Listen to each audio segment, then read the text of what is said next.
Hey, what's up, Boomer? This is Phil, and this is the actual official kickoff of the channel. And over the last few days, I've been thinking about what am I going to start with? How am I going to start? I have so many ideas about what I want to talk about in terms of us as being baby boomers and making the best days of our lives, the last days of our lives, what's forward, not looking back. And so, what really made sense to me is to talk about this. Facing of death, literally without being melodramatic, about 40 some days ago, 6, 7 days ago, because it's been that event that I survived that has triggered all of what's happened since then.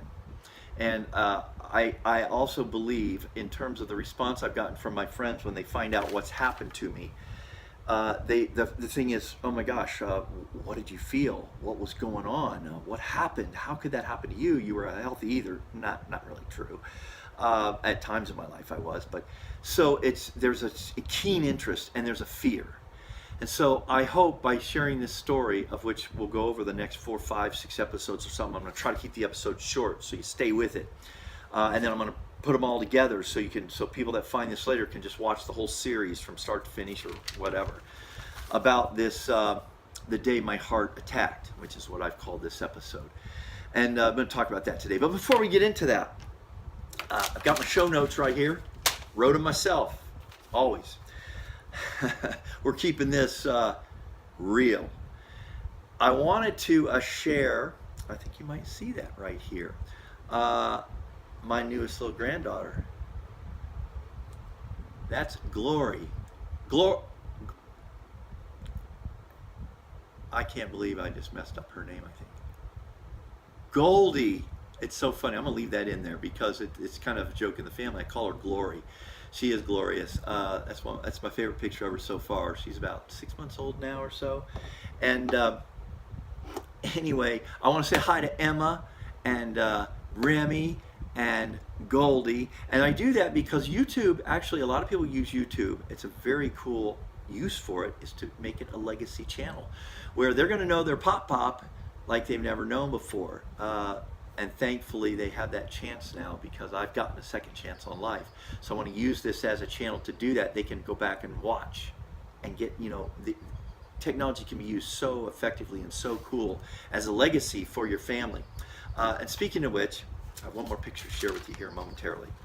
Well, anyway, first, let me say, if you've lost someone because of a heart attack, I'm very sorry, and I feel deeply about that because I was there with what I faced. Had I had a full heart attack, the cardiologist said there's no way I would have survived. There was nothing they could do for me, and we'll talk about why and what that was, and the signs I ignored, and the things I felt, which we're going to talk about today, that prompted me to go immediately to the hospital.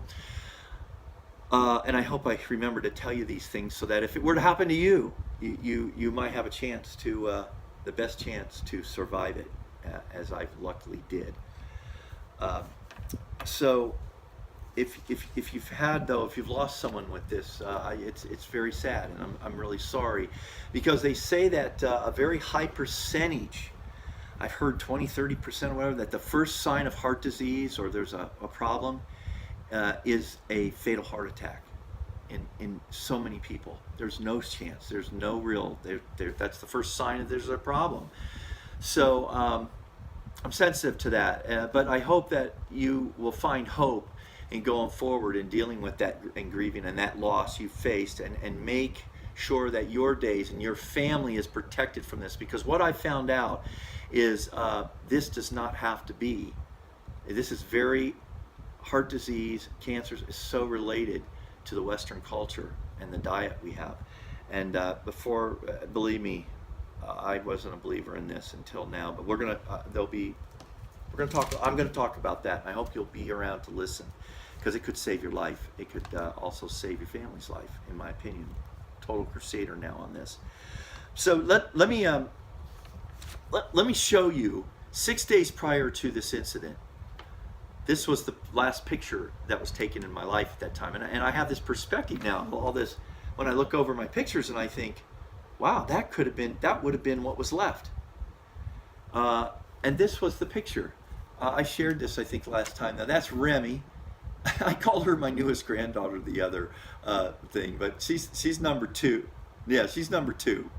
And that was picture right there was 6 days prior to the incident. I was in Austin, Texas visiting. And what a great picture it would have been. Final picture, you can sort of see some of the change there, and I've lost a little weight, which has been super healthy. But what a great picture. I'm just so glad that Remy will grow up knowing me a little bit more because I've been given extra days. So what happened that day? It was a Sunday. Wasn't feeling too bad or anything. I had laid out some, I was actually feeling pretty good, and I finally got to a project I'd been putting off, and I laid out this indoor-outdoor carpeting on this handicap wheelchair ramp that's on the side of the Taj Mahal here, as I call it. We'll talk about why I call it this place that in a future episode. And was feeling good. Went real smooth. It was not strenuous. It was not hard work. I'd gone around front. A neighbor and I were tearing up some old indoor-outdoor, the green carpeting, because it had gotten old, and I was just picking it up again. It's super lightweight, and like that, I felt an ache right here, right there. And it went from here to there. It wasn't down here, it wasn't in my neck. It was from here across. And it came on really suddenly. And I didn't feel good immediately. And I thought I needed to lay down, maybe sit down for sure. So I just immediately left. I thought maybe this will pass. It did not pass, it continued. So I came inside, got some water, and I thought, okay, is this the indigestion? Because earlier that day, about 3-4 hours earlier, I'd gone to the grocery store, bought some stuff, and did what had become my habit. They had put this brand new Burger King right outside there of the grocery store. And I stopped and got, I think, a Whopper Jr. I usually got a smaller hamburger, small French fry, small Dr. Pepper. Small, because I'm making healthy choices, people. And I remember that not agreeing with me. I kind of was having some indigestion that afternoon. And I'm not saying that I don't think that caused the attack, but I think it was an extenuating circumstance, because I was eating often at fast food places for the last few years. I had just given up on, comfort food eating, as it's called. And I just sought it, and I seemed like my body was saying more and more and more. It hit me. I come in the house. I take my blood pressure.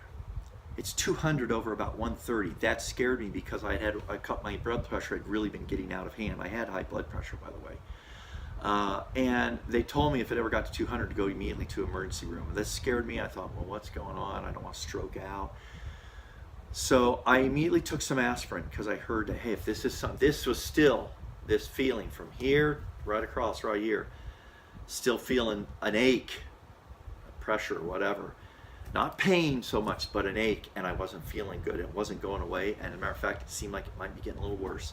So I called my brother and said, hey, come get me. I think I need to go to the hospital. He immediately jumped in his truck. He's about 5 or so minutes away. Now, that was the first mistake. As they say, the number one thing if you're having these kind of things, call an ambulance. And the reason for that is if you go into a heart attack, full-blown, or cardiac arrest, they can help save you. My brother couldn't have done that. But at this point, I don't know how serious it is, although heart attack is always serious. So he gets here. Now, I'd gone outside, because I'm thinking if I pass out or if I drop, I want someone to maybe see me, or I don't want them to have to come in and find me. And I have to lean against the car because I don't have the strength. I don't feel good, and I'm feeling a little bit of relief, and then it's coming back. He gets here. At this point, I got to make a decision which hospital to go to. Something tells me go to the closest one. It was a smaller one. It was a community one. I decided, well, and as it turns out, that was a good move. And so we head off there. We're 5 minutes away, less than 5 minutes. The other one would have been probably 10 to 15 minutes. We get to the hospital, and I think at this point now, I will talk about what happens next in the next episode. And I don't do that to create any drama. As a matter of fact, I'm going to try to record the next few episodes real quick. So subscribe, and you'll get notification to follow along. But before I do that, let me talk about the signs that I had ignored over the last few years. The body was giving me messages. Number one, I ignored the family history I have. I have heart disease in the family history. My dad had a massive heart attack at 49. He survived it, still alive today, but his quality of life was affected later on. Family history is number one. So these are things, if you have it in your family, pay attention to this. I should have gone to a cardiologist the last year or two because I had these other things. I had had significant weight gain. My own fault because of the foods I was eating. The diet, totally heart unhealthy. My cholesterol was elevated. It had been higher in previous, like 8-10 years ago. I thought I'd gotten that under control. It was only about 190 at the last check I had. Well, I'm under 200, doing pretty good. But there's another marker that was not good. I had high blood pressure, not good. Last doctor's checkup I had pre-diabetes. As a matter of fact, my glucose was basically, I was at the first stage. So obviously that was going in the wrong direction. And then my stamina over the last year or two, it just been, I just didn't have what I used to have. And then a few weeks prior to this, I had broken out in cold sweats at work, just out of nowhere, and felt like I was going to pass out. These are signs. Your body's telling your heart, saying, take a look at this. Let's get someone to take a look at this. I should have gone in to see a cardiologist at that point, I think, and to check, because I've got these other markers.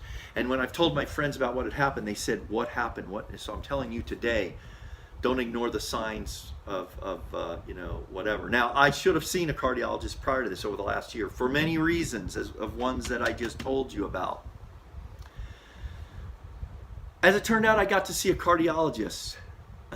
It was in the emergency room. So I'm going to talk about that in the next episode. Guys, thanks for tuning in. Join the community. What's up, Boomer? Thumbs up, subscribe, like. I welcome your questions or your comments.